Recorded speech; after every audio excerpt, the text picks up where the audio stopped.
बाबा इतने कम उम्र में काहे जोगी बन गेला। ई उम्र तो जवानी के मजा ले के बा और जोग रमूले के ना बा।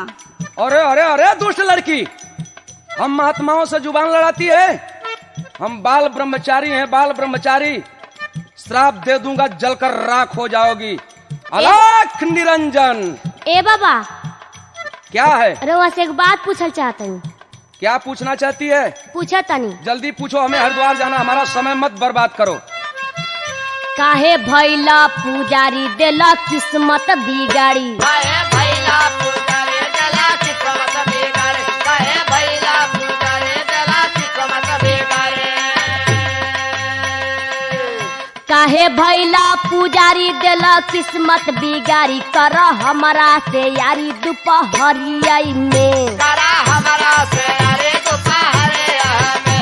करा हमारा से यारी दोपहरिया में।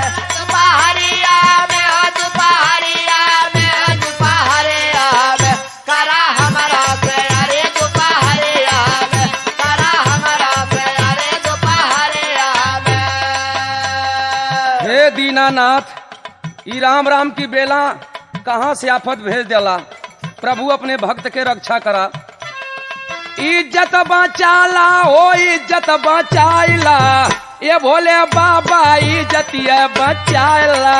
ये भोले बाबा ही रतिया बचाइला। ये भोले बाबा ही रतिया बचाइला।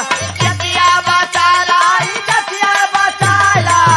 ये भोले बाबा ही रतिया बचाइला।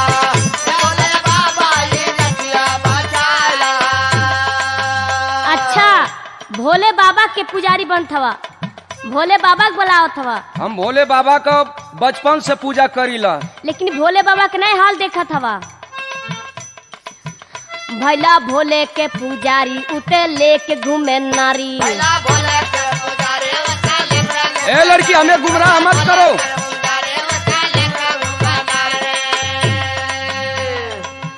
भैला भोले के पुजारी उते लेके घूमे नारी। उमा बैठे गोड़वारी दोपहरिया में। उमा बैठे गोड़ावारे दोपहरिया में। 1 मिनट उमा देवी के ना छोड़ेला। दोपहरिया में, दोपहरिया में, दोपहरिया में, दोपहरिया में।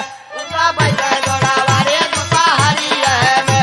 उमा बैठे गोड़ावारे दोपहरिया में।